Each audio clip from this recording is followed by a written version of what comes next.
Good morning everyone, welcome to ACE point. This is Shivani Saxena, hope you are very well. So guys, आज की video में हम लोग बात करेंगे यहाँ पे चैप्टर नंबर 15 के बारे में, और जो चैप्टर का नेम है आर इन्वायरमेंट। आखिर हमारा जो पर्यावरण है उसको हम किस प्रकार से समझ सकते हैं, इसके बारे में आपको पूरी तरीके से नॉलेज होना चाहिए। हम लोग एक एक वर्ड को डिटेल्स में जानने की पूरी कोशिश करेंगे। वीडियो को आपको एंड तक देखना है। वीडियो को स्टार्ट करने से पहले मैं आपसे कुछ बातें बोलना चाहती हूँ कि अगर जो मैंने आपको लास्ट चैप्टर पढ़ाए हैं, ऊर्जा के स्रोत हैं, बाकी के और भी चैप्टर्स हैं, अगर आप लोगों का कोई भी डाउट हो तो प्लीज़ आप उसे कमेंट बॉक्स में क्लियर ज़रूर कीजिएगा। मन में कोई भी डाउट रखने की कोई भी नीड नहीं है। आपको कोई भी परेशानी आ रही है आपको समझने में, तो आप उसे मुझे कमेंट बॉक्स में ज़रूर बताइएगा। उसके लिए मैं आपके लिए एक अलग से वीडियो बना के डाल दूँगी। हम लोग पर्यावरण के बारे में जान लेते हैं। आपको पता है पर्यावरण, सबसे पहला वर्ड जो आता है इसमें पर्यावरण आता है। ठीक है, पर्यावरण शब्द का मतलब क्या होता है? पर्यावरण, परि प्लस आवरण। ठीक है, परि का मतलब क्या होता है? चारों ओर से, और आवरण का क्या मतलब होता है? घेरने वाला।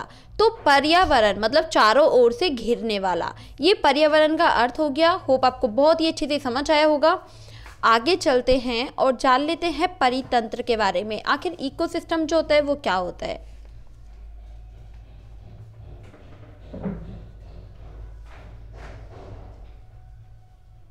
ठीक है, तो आप यहाँ पे देख पा रहे हैं परितंत्र। आखिर परितंत्र कहने का मतलब क्या है, इसको यहाँ पे हम जानेंगे। इसको इंग्लिश में इकोसिस्टम कहा जाता है। आपको पता है कि किसी भी क्षेत्र के सभी जो भी जीव जैव घटक हैं, किसी क्षेत्र के जो सभी भौतिक कारक हैं, जैसे मृदा है, वायु है, जल है, वर्षा है, सूर्य का प्रकाश है, खनिज आदि, तो ये क्या होते हैं? ये आपके होते हैं अजैव घटक, जिसको हम अजैव घटक बोलते हैं।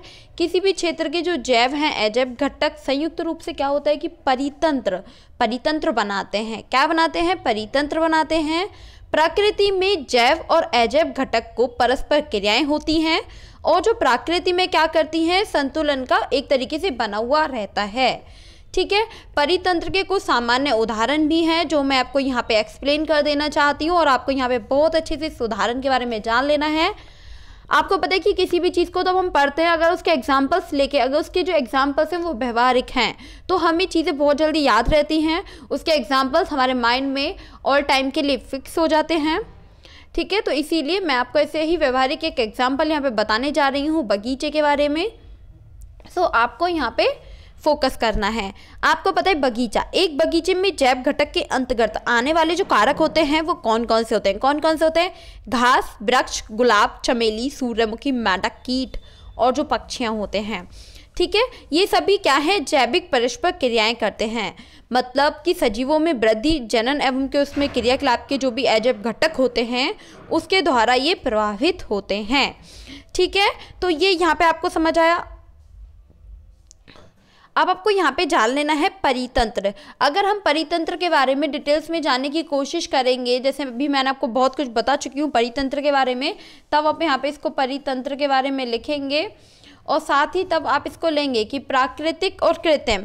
ठीक है, मानव निर्मित होते हैं, कुछ होते हैं प्राकृतिक मतलब जैसे कि वन और झीलों से जो प्राप्त होते हैं। ठीक है, मानव निर्मित जो मानव द्वारा बनाए जाते हैं कृत्रिम। ठीक है, जैसे कि खेत वगैरह होता है, तो इसको यहाँ पे डिटेल्स में जान लेना है। आप यहाँ पे देख पा रहे हैं कृत्रिम परितंत्र वगैरह के बारे में। अगर आप देखें कि जीवन निर्वाह के आधार पर जीवों का वर्गीकरण किया जाता है, कितने भागों में किया गया है? 3 भागों में किया गया है। वो 3 भाग कौन कौन से हैं इसको भी हम लोग डिटेल्स में जानेंगे। आइए चलते हैं। आप यहाँ पे देख पा रहे हैं, इसको थोड़ा ध्यान से देखिएगा, बहुत इंपॉर्टेंट है। देखिए, उत्पादक है, उपभोक्ता है, ठीक है, अपघटक है। अपघटक थोड़ा नीचे है, मैं भी आपको उसके बारे में बताऊंगी। ठीक है, अपघटक आप यहाँ पे देख पा रहे हैं। तो इसके बारे में हम लोग डिटेल्स में जानेंगे कि उपभोक्ता क्या होता है, उत्पादक क्या होता है, और आपका अपघटक क्या होता है। तो सबसे फर्स्ट आता है उत्पादक। तो आखिरी उत्पादक होता क्या है? ठीक है, प्रोड्यूसर हम इसको इंग्लिश में बोलते हैं। तो आइए इसके बारे में हम लोग जान लेते हैं। आपको पता है कि सभी हरे पौधे जो होते हैं, जैसे कि नील हरित जो शैवाल होते हैं, प्रकाश संश्लेषण की जो प्रक्रिया होती है उसके द्वारा वह भोजन को स्वयं निर्माण करते हैं, और ऐसे जो पादप होते हैं उसे हम उत्पादक बोलते हैं। ठीक है, सेकंड हमारा आता है उपभोक्ता। उपभोक्ता को हम इंग्लिश में कंज्यूमर बोलते हैं। ठीक है, तो आप उपभोक्ता के बारे में तब डिटेल्स में जानेंगे तो आप जानेंगे कि ये जीव जो होते हैं वे अपने भोजन के लिए उत्पादक प्रत्यक्ष अथवा जो पक्ष होते हैं ना उसके रूप से ये निर्भर रहते हैं। उदाहरण के लिए सभी जंतुओं को कहा जा सकता है, पर्टिकुलर हम एक जंतु का नाम इसमें नहीं लेंगे। उपभोक्ता को मुख्यतः शाकाहारी, मांसाहारी, सर्वाहारी और परजीवी, ठीक है, इसमें इसको बांटा गया है। अब आपको जान लेना है अपघटक के बारे में। जो अपघटक होते हैं वो डिकम्पोजर होते हैं, इसको हम इंग्लिश में डिकम्पोजर कहते हैं। ठीक है, आपको यहाँ इसके बारे में डिटेल्स में जान लेना है। आपको पता है कि जीवाणु एवं कारक जैसे जो सूक्ष्म जीव होते हैं, जो मृत जैव होते हैं, अपशेष को सरल पदार्थों में वो बदल देते हैं। क्या करते हैं, उसको सरल पदार्थों में वो बदल देते हैं और ये सरल पदार्थ मिट्टी में मिल जाते हैं। क्या होते हैं, ये जो सरल पदार्थ होते हैं वो मिट्टी में मिल जाते हैं तथा पुनः पौधों को उपयोग में कर लिए जाते हैं। दोबारा उनको पौधों के उपयोग में ही ले लिया जाता है। ठीक है, तो ये यहाँ पे आपको बहुत अच्छे से समझ आया होगा तीनों वर्ड के बारे में। कोई भी डाउट, इतना सा भी कोई भी परेशानी आ रही हो समझने में, तुरंत बिना सोचे बिना समझे कमेंट बॉक्स में राइट करना है और उसको सेंड कर देना है। ठीक है, क्योंकि अगर आपको यहाँ पे पढ़ाया जा रहा है तो आपको यहाँ पे पूरे अच्छे से नॉलेज को गेन करना है। ये नहीं आप वीडियो को देख रहे हैं, कुछ समझ में नहीं आ रहा है और आप मुझे कमेंट बॉक्स में बता नहीं रहे हैं और मैं सोचूंगी कि मैं बहुत अच्छा पढ़ा रही हूँ, आपको बहुत अच्छे से समझ आ रहा होगा। तो प्लीज़ ऐसी गलतफहमी आप अपने माइंड में ना रखें और ना ही मेरे माइंड में से रहने दें।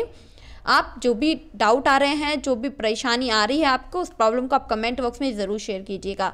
ठीक है, नेक्स्ट टॉपिक आता है आहार श्रृंखला एवं जाल। आखिर इसको कहने का क्या मतलब है यहाँ पे। ठीक है, तो आप टॉपिक यहाँ इसमें बुक पे देख पा रहे हैं, PDF जहाँ पे आप रीड कर पा रहे हैं इसको, आहार श्रृंखला एवं जाल के बारे में। इसको मैं आपको अपने अकॉर्डिंग कुछ डेफिनेशंस में मैं आपको समझाना चाहूँगी। देखिए, आहार श्रृंखला क्या होता है। सबसे पहले हम इन दो वर्ड को उठाएंगे और जान लेंगे आहार श्रृंखला के बारे में। ठीक है, तो आहार श्रृंखला क्या होता है। उदाहरण के लिए अगर बोला जाए, जो हरे पेड़ पौधे होते हैं, ठीक है, इसको हम एक श्रृंखला बनाते हैं। हरे पेड़ पौधे जो हिरन के द्वारा क्या करे जाते हैं, हिरन के द्वारा खा लिए जाते हैं। मैं आपको भी एग्जाम्पल बताती हूँ यहाँ पे। देखिए, हरे पेड़ पौधे हैं और ये हिरन के द्वारा खा लिए जाते हैं। ठीक है, और हिरन किसके द्वारा खा लिए जाते हैं, हिरन बाघ के द्वारा खा लिए जाते हैं। और ये क्या है, ये हमारी, हम कह सकते हैं इसको कि ये एक हमारी आहार श्रृंखला है। नेक्स्ट आप देख पा रहे हैं घास का मैदान है। ठीक, ये रहा घास का मैदान है और हरे जो मतलब जो घास का जो मैदान होता है उसमें क्या होते हैं, हरे पेड़ पौधे होते हैं। घास क्या होते हैं, कीटों के द्वारा खा लिए जाते हैं। जो एक छोटा सा कीट बन रहा है इसके द्वारा ये खा लिए जाते हैं। और कीट को मेंढक के द्वारा खा लिया जाता है, मेंढक को सांप के द्वारा खा लिया जाता है। ठीक है, और सांप को अंत में बाज के द्वारा खा लिया जाता है। ये क्या हुआ, ये भी आपकी एक श्रृंखला बन गई। नेक्स्ट आप देखेंगे प्रकृति में एक जीव दूसरे का क्या करते हैं, आहार करते हैं। मतलब वैज्ञानिक अगर देखें हम, विभिन्न जैविक जो स्तर होते हैं, भाग लेने वाले जो जीवों की ये श्रृंखला ही आहार श्रृंखला कहलाता है। और आहार श्रृंखला का जो भी प्रत्येक चरण है, प्रत्येक जो कड़ी है, वो पोषी स्तर है। ठीक है, आप देख पा रहे हैं हरे पेड़ पौधे छोटी मछली के द्वारा खा ली गई, छोटी जो मछली बड़ी मछली के द्वारा, बड़ी मछली बगुला के द्वारा। ठीक है, तो ये भी आप यहाँ पे समझ पा रहे हैं। तो होप आपको ये बहुत ही अच्छे से समझ आ रहा होगा। काफ़ी इंपॉर्टेंट है ये आहार श्रृंखला, आपको बहुत अच्छे से समझ आया होगा। ठीक है, तो हम यहाँ पे बात कर चुके हैं आहार श्रृंखला के बारे में। नेक्स्ट वीडियो में हम लोग जानेंगे आहार जाल होता है। ठीक है, जो फूड वेब होता है वो क्या होता है। तो आप इस टॉपिक को याद रखिएगा, इस टॉपिक के बारे में घर से पढ़ के आइएगा। नेक्स्ट वीडियो में तो मैं आपको बताऊंगी, तो आपको बहुत ही इजीली समझ में आएगा आहार जाल। सो आज के लिए इतना ही। Thank you so much. और एक बात हमेशा ध्यान रखिएगा, तब भी आप किसी की भी वीडियो लेते हैं, किसी की क्लास लेते हैं, तो आप उसको पूरा हॉनेस्टी के साथ अटेंड कीजिए। कुछ समझ में नहीं आ रहा है तो उसको कमेंट बॉक्स में पूछ लीजिए, क्योंकि आपका टाइम और मेरा टाइम, दोनों का ही टाइम बहुत इंपॉर्टेंट है। सभी का टाइम बहुत ज़्यादा इंपॉर्टेंट है। एक एक मिनट, एक एक आवर हम लोगों के लिए बहुत ज़्यादा इंपॉर्टेंट है। अगर आप यहाँ पे अपनी, अगर मैं 10 मिनट्स की क्लास दे रही हूँ, 20 मिनट्स की दे रही हूँ, तो आप यहाँ पर अगर अपने 10 और 20 मिनट्स को वेस्ट कर रहे हैं या फिर आप इन्वेस्ट कर रहे हैं, तो उसको पूरा ध्यानपूर्वक कीजिए। नहीं समझ आ रहा है तो आप उसे कमेंट बॉक्स में ज़रूर बताइएगा। Thank you so much. Bye bye, take care.